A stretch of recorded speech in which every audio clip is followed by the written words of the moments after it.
Welcome to Stories of Impact. I'm producer Tavia Gilbert.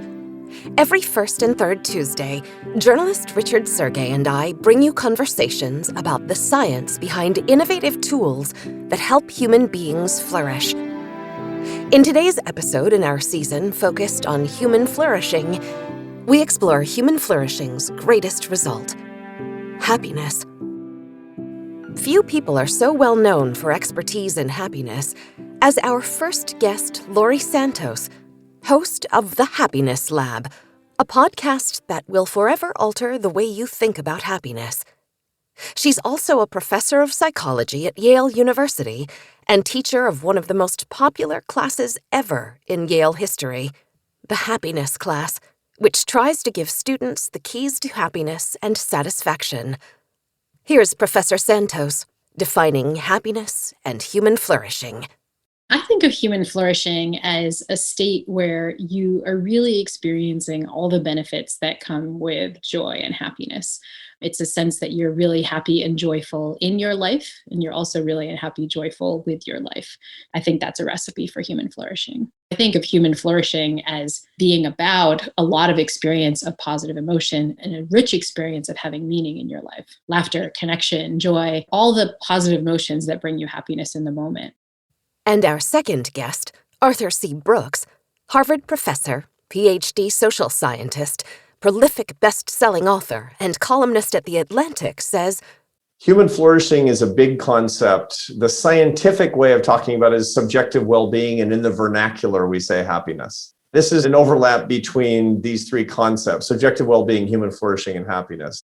People from time immemorial have tried to define happiness, and they've done it in a million different ways. It's a prism that you turn over and over again. But if you look holistically at the literature, at philosophy, at history, and you take all things in balance, you could say that fundamentally we're talking about a blend of three things: enjoyment, satisfaction, and purpose. Human flourishing for me means getting as much enjoyment, satisfaction, and purpose as I can, given my genetics and circumstances. Brooks borrows a powerful and short definition of happiness.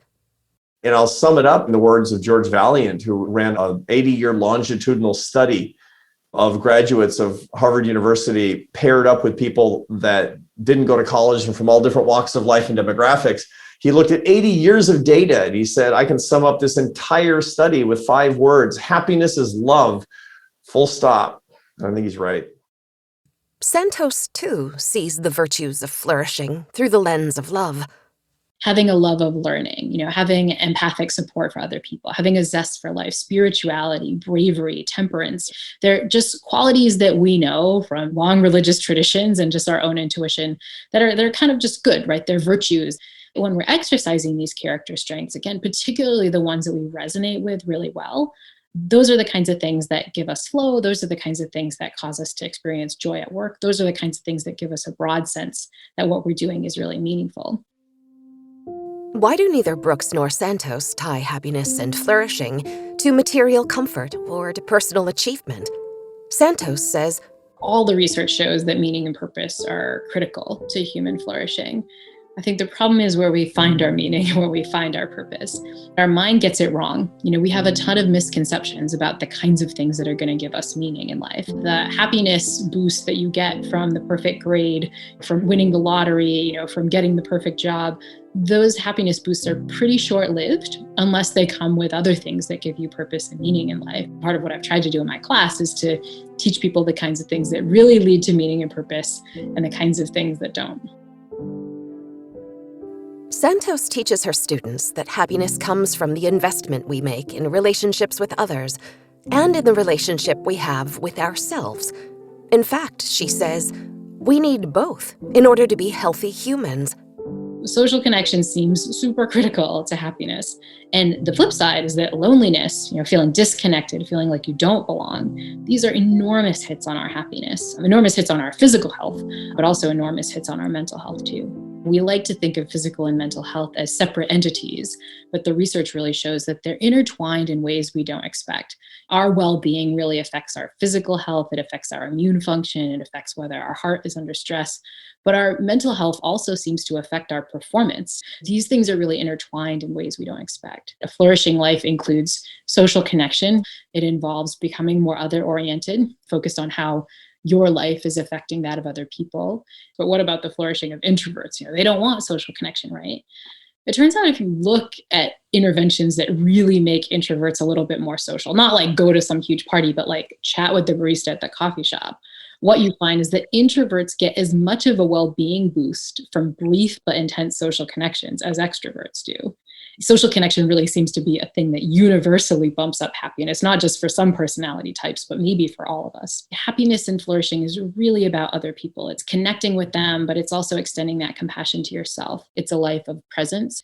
And it's a life filled with lots of healthy practices, things like moving your body, things like sleeping enough, having that kind of temporal balance and time affluence. And those ingredients in particular, as far as we can tell, seem to be relatively universal, like nurturing yourself in the way you'd nurture a close friend. Sometimes in our quest to flourish, we beat ourselves up, which is like the opposite of what flourishing requires. And so sticking a little bit of self-compassion in there can be really important too. Brooks shares with his students that we all need each other in order to flourish, on an individual level and on a societal level. There is no society that has ever existed or ever will that's flourishing in which the individuals are not.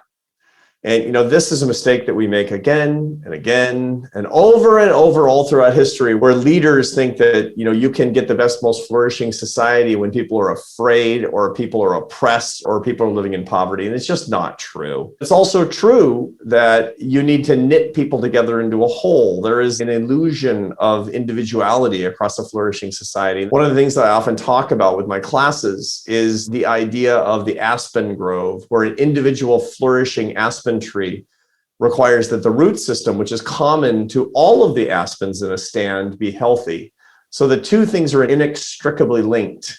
The biggest mistake that government officials make is to think that we can have a good society where individuals are not flourishing. The biggest mistake that individuals make is to think that I can be fine when the rest of my sisters and brothers are not. Brooks says it's especially important for people in the West to understand how much we need each other. The Western focus is on the well-being of the individual, and that means we're at risk of missing the deeper meaning and purpose found in the collective. And in the West, where we have a tendency to think a lot about self-actualization, self-realization, and self-improvement, self, we think an awful lot about our happiness as well. We think about ourselves ceaselessly, exhaustingly, constantly about ourselves, but it's so boring. It's like watching the same television show over and over again, something that will take us to 40,000 feet, that will give us the perspective of the cosmos, that will help introduce us to the consciousness that can lie behind everything, whether it's traditionally religious or more spiritual or simply philosophical, as long as it's really expressed in wisdom and practiced, will give us that benefit. Brooks' recipe for flourishing includes 4 main ingredients.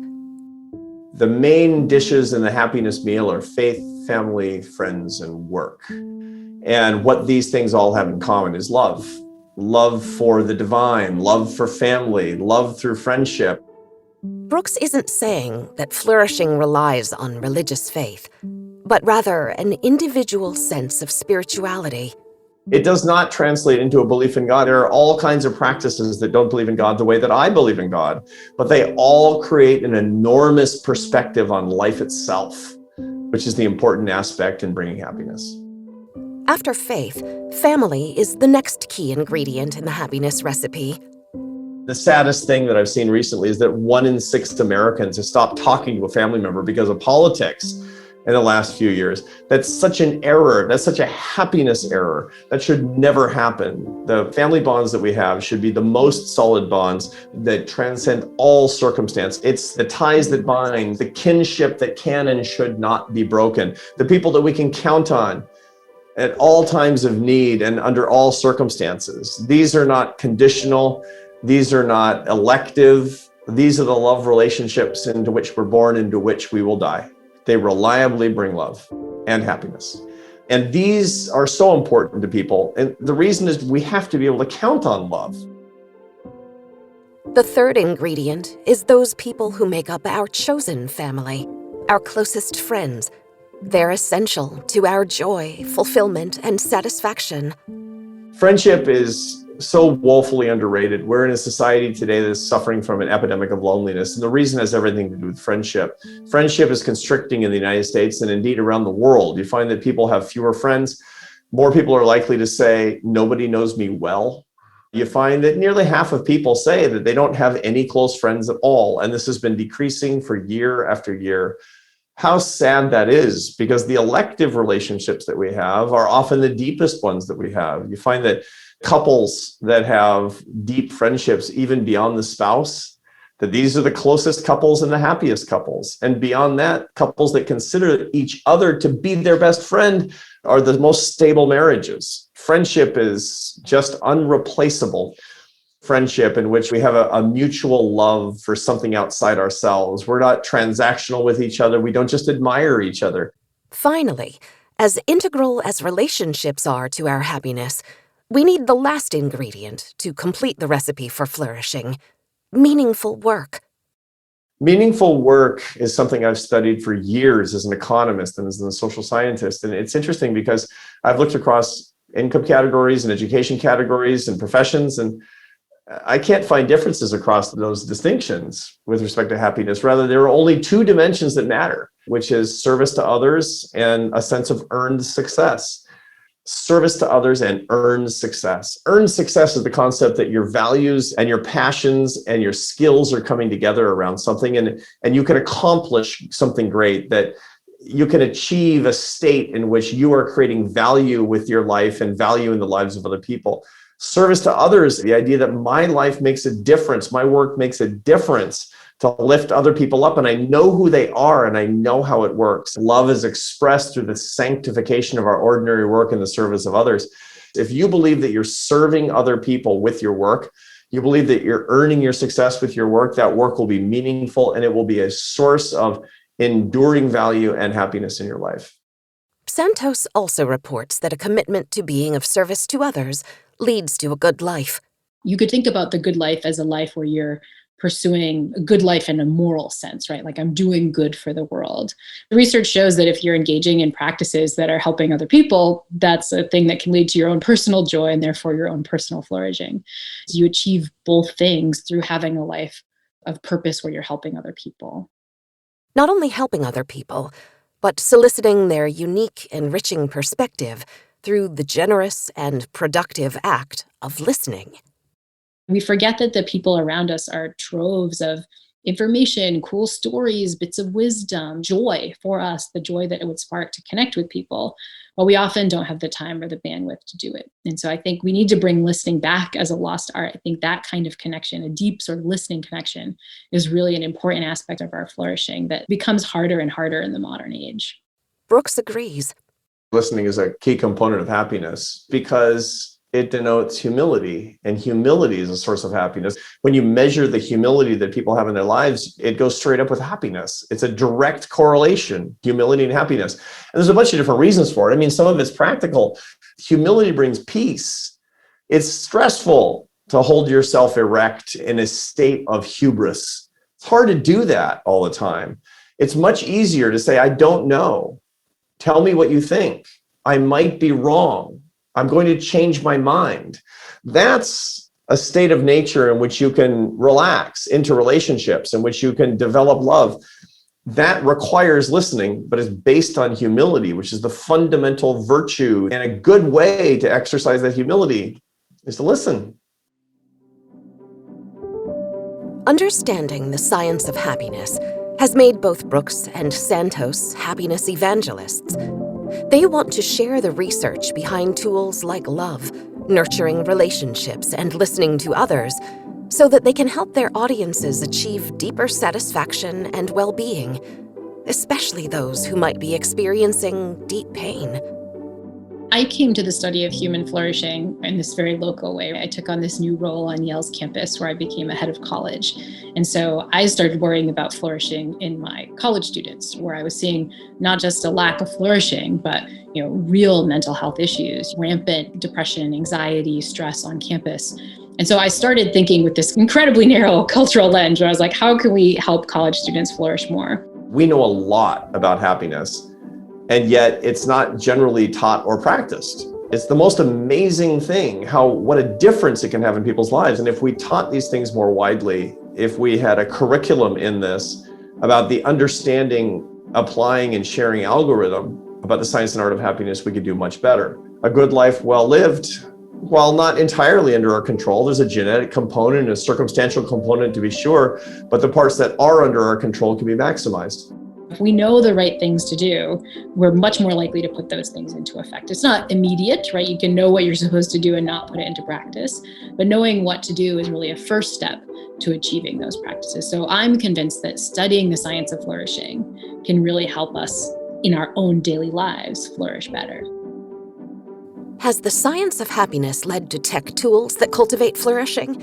Or does it show that technology can actually keep us from flourishing?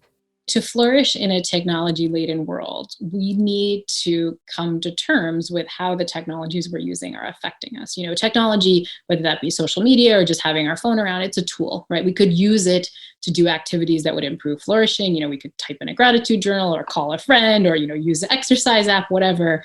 Or we could use those technologies in ways that reduce our happiness. So it's not that the technology itself is bad, but we need a healthier relationship with it. There's a cost of being on technology that we're not thinking of.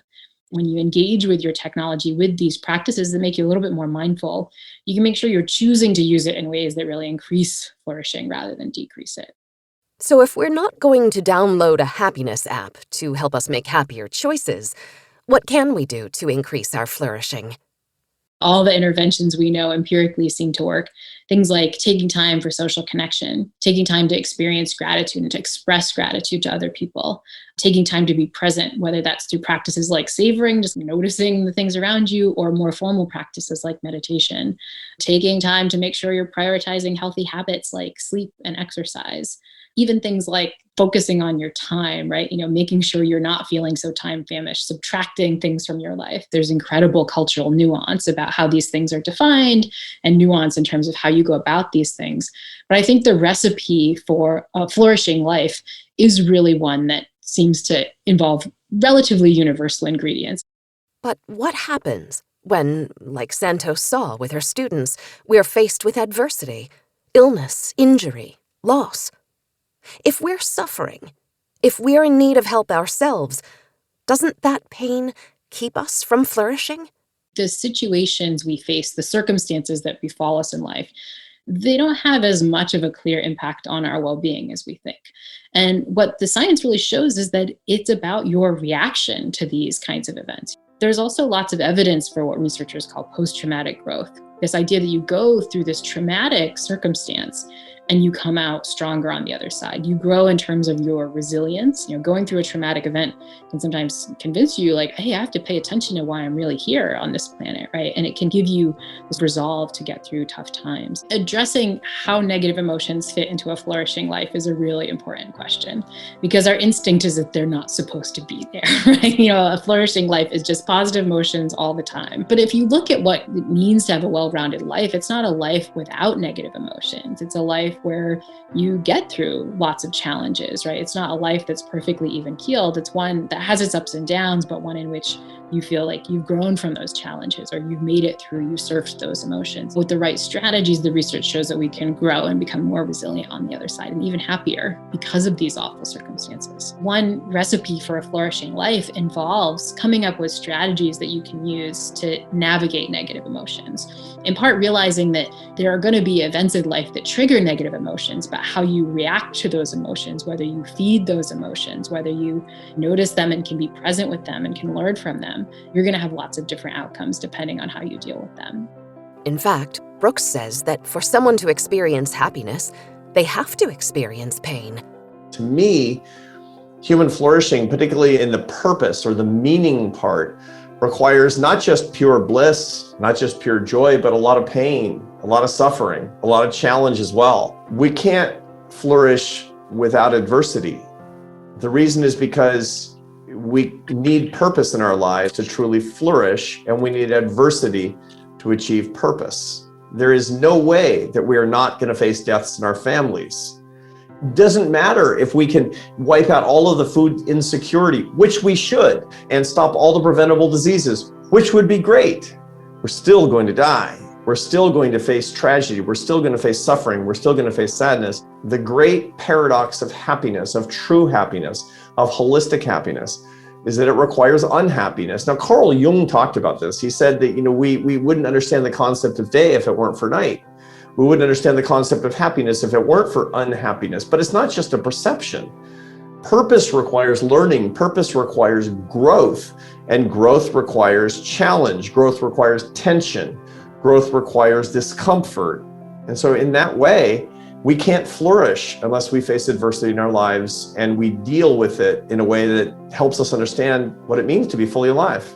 There's a wonderful body of literature that shows that it is only in the most stressful and traumatizing times in our lives that we learn the most about ourselves. When we face crucibles, when we understand what we're made of, when we're able to get beyond our problems, that's when we learn the most. That's when we're most fully alive. When you ask somebody, tell me about the meaning in your life and when you learned it, nobody will say it was that wonderful vacation to Disneyland. Never. It's important to keep in mind for me that happiness requires a good measure of unhappiness as well.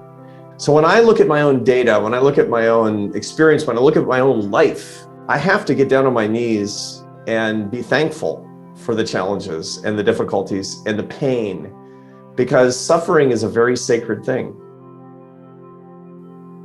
Though he believes in the sanctity of pain, Brooks is not ambivalent about fellow humans suffering from disaster or deprivation. And he certainly doesn't believe that the anguish some of our human family members face is ultimately a growth opportunity for them. We need to distinguish between growth and stress and embrace it as much as we can while trying to alleviate it for our brothers and sisters. We should not be calloused or numb to the suffering of other people that we can alleviate, particularly that which we can alleviate given the means at our disposal. That does not mean that we should alleviate all suffering or that we should medicate away all pain and sadness. But it does mean we need to continue to work to make sure that our sisters and brothers can be brought up to levels of economic and legal equality so they're not suffering unduly, and especially at our hands. But for those of us seeking happiness who do enjoy economic and legal equality, the science of happiness affirms that even though we will experience pain and suffering, if we intentionally commit to love and listening, if we seek meaning and purpose, if we embrace faith, family, friendships, and meaningful work, we can flourish. There's a very interesting concept called fading affect bias that we talk about as social scientists, in which we look at circumstances that were difficult, transitions, insecurities, challenges, even tragedies in our lives. And the more time that passes, the more likely we are to look back at these things and say, that was actually a good thing.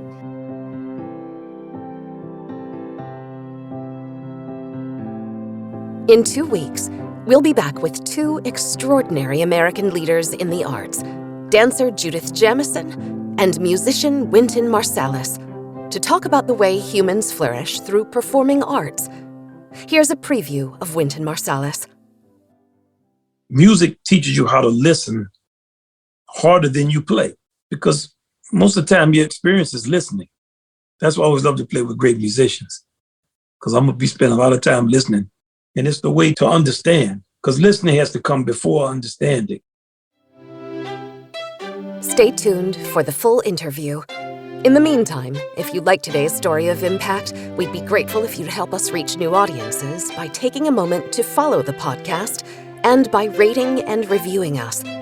Join us on social media at Twitter, Facebook, or Instagram, and visit us at storiesofimpact.org.